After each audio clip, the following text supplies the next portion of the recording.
Rebonjour à ceux qui viennent de la vidéo sur le masque éclaircissant pour les mains et bonne arrivée à ceux qui prennent en cours de route. Donc moi c'est Chris de Happy Skins, voilà, qui vous donne des petites recettes et astuces pour améliorer votre routine éclaircissante. Alors aujourd'hui je vais vous montrer une petite astuce qui vous sera très utile dans votre routine éclaircissante. C'est un test rapide et facile pour apprendre à détecter l'hydroquinone dans les crèmes. Donc, je suis sûre que ça va intéresser plein de gens. L'hydroquinone, c'est un produit qui éclaircit, qui est utilisé depuis très longtemps. C'est le produit de référence en fait pour l'éclaircissement de la peau. C'est très vieux, donc voilà.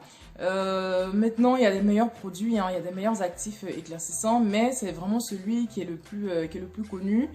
Et on le retrouve en fait de façon cachée ou de façon affichée dans énormément de produits. De mes essais, franchement, je pense que 80% environ des produits qui sont vendus contiennent de l'hydroquinone.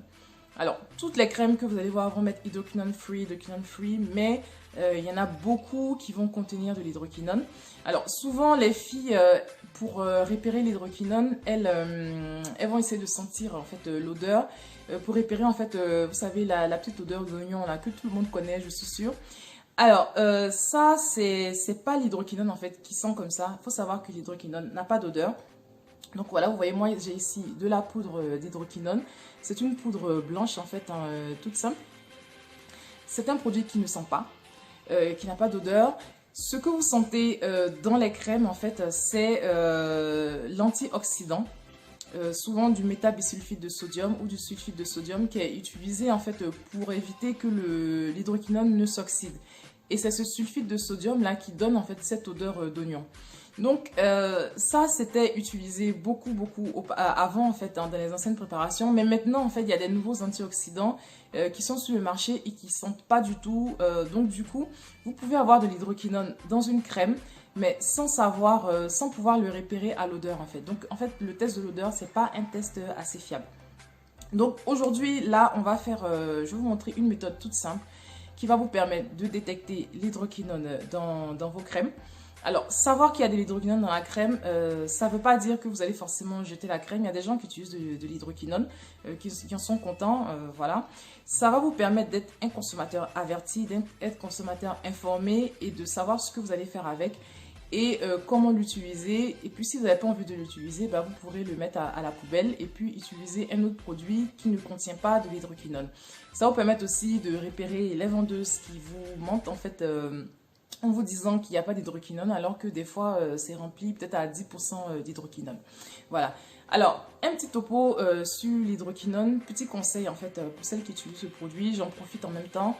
Certaines personnes utilisent l'hydroquinone, voilà, on n'y peut rien. Donc, des conseils pour mieux profiter de l'hydroquinone.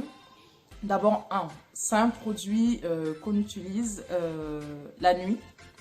Voilà. Quand l'hydroquinone est utilisé en journée, ça rougit la peau en fait. Donc si vous utilisez de l'hydroquinone, il faut l'utiliser que les soirs. Et puis en journée, vous mettez une crème normale ou bien une autre crème qui ne contient pas de l'hydroquinone. 2. C'est un produit en fait auquel en fait la peau s'adapte en fait. Voilà. Donc au bout de quelques mois, le produit marche beaucoup moins. Donc environ 3-4 mois. Donc vous allez remarquer qu'après 3-4 mois, vous n'avez plus forcément les mêmes effets. Ça marche beaucoup moins, ça ralentit, ça stagne. Donc ce qu'on fait en fait, c'est qu'avec l'hydroquinone, en fait, on doit alterner en fait. Donc chaque 4 mois, vous passez une autre crème sans hydroquinone. Et puis au bout de 4 mois, vous pourrez revenir. Ça fait que la peau n'a pas le temps de s'adapter. Et aussi, ça évite les effets secondaires comme les fards, les quintaux, parce que c'est quand on utilise l'hydroquinone en fait sur une longue durée qu'on commence à avoir ces effets secondaires comme les mains foncées, les pieds foncés, les dark circles sous les yeux. Voilà, toutes ces choses là, c'est l'utilisation prolongée de l'hydroquinone qui provoque ça.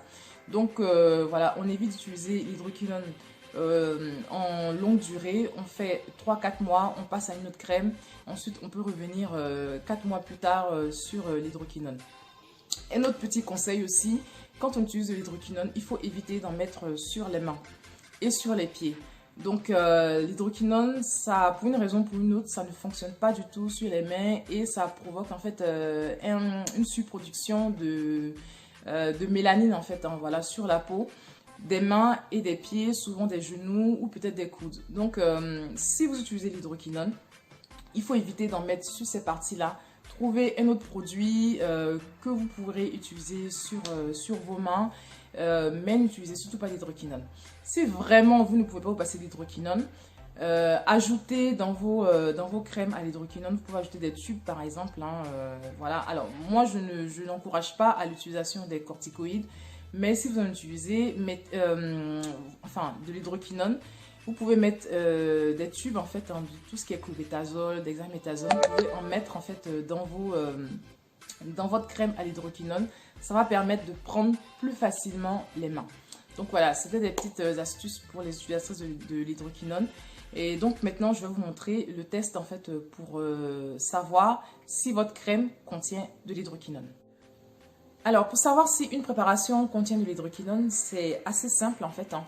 Petit cours de chimie simplifiée. Donc l'hydroquinone, c'est un actif en fait qui est comme le glutathion en fait. Il est sous sa forme réduite. Vous entendez souvent le terme glutathion réduit, voilà. L'hydroquinone aussi, c'est pareil, il est sous sa forme réduite. C'est à ce moment-là qu'il fonctionne, qu'il éclaircit la peau. Il s'oxyde aussi, et quand il s'oxyde, en fait, il ne fonctionne plus.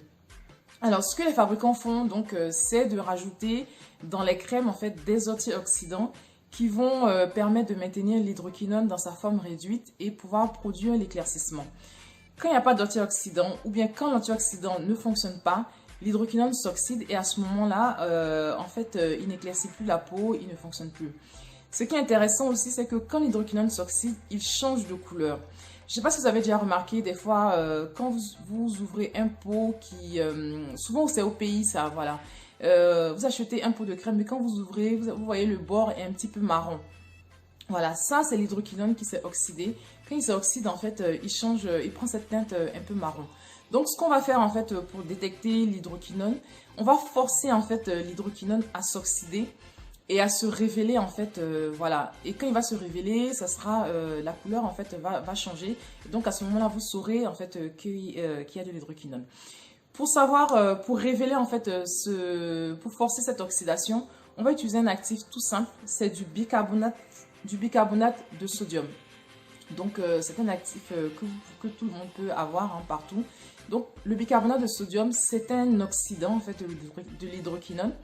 Et c'est ce qu'on va utiliser en fait pour savoir en fait ce qu'on veut savoir.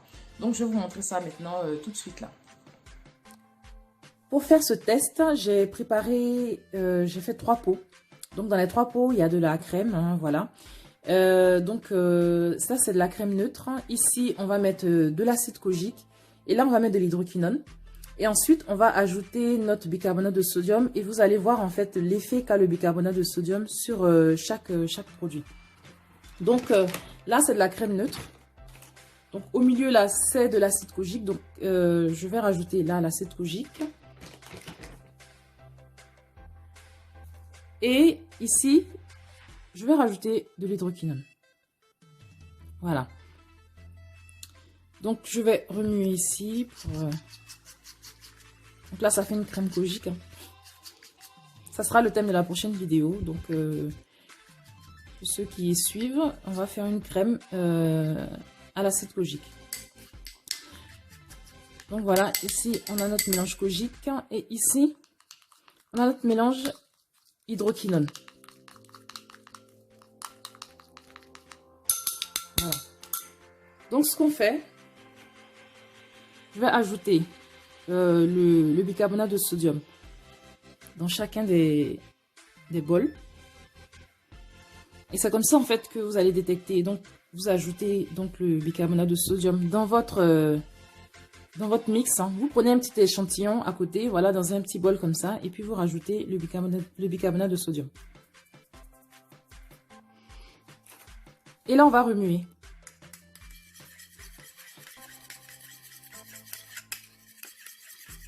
Voilà. Donc, là, c'est la crème neutre.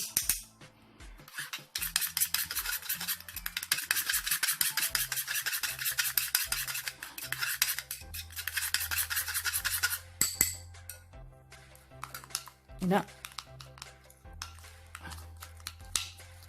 hydroquinone.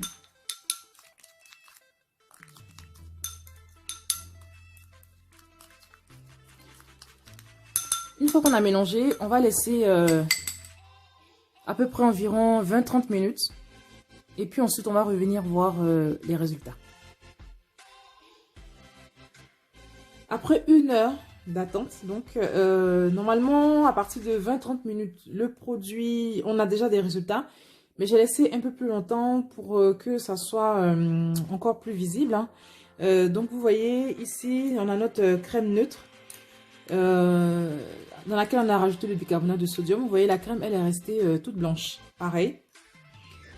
La crème avec l'acide kojique a pris une teinte un peu crémeuse et puis ça a fait un mélange un petit peu mousseux. Et globalement, le produit reste toujours intact. Hein. Voilà, donc la couleur reste pareille. Et maintenant, regardez pour l'hydroquinone, vous voyez, c'est devenu complètement jaune. Et là, c'est en train de devenir marron. Donc, bon, là, j'ai fait pour vous montrer. Si je laisse quelques heures de plus, la crème va devenir complètement noire, quoi. C'est-à-dire que marron foncé. Donc, quand vous avez ça, vous faites votre test de bicarbonate de sodium, vous avez ça. Ça veut dire que la crème, en fait, elle contient de l'hydroquinone. Alors, donc, ce test-là, on le fait pour les crèmes. Si vous avez un sérum que vous souhaitez tester, vous mélangez tout simplement un peu de ce sérum avec un peu de crème pour avoir une texture crémeuse, plus ou moins blanche. Et puis, vous rajoutez votre bicarbonate de sodium. Et vous aurez le résultat en 1 heure à peu près. Déjà à partir de 20-30 minutes, hein, comme j'ai dit, ça commence à jaunir. Et au fil des heures, ça devient de plus en plus jaune. Après, ça devient complètement orange, puis marron clair et ensuite marron foncé.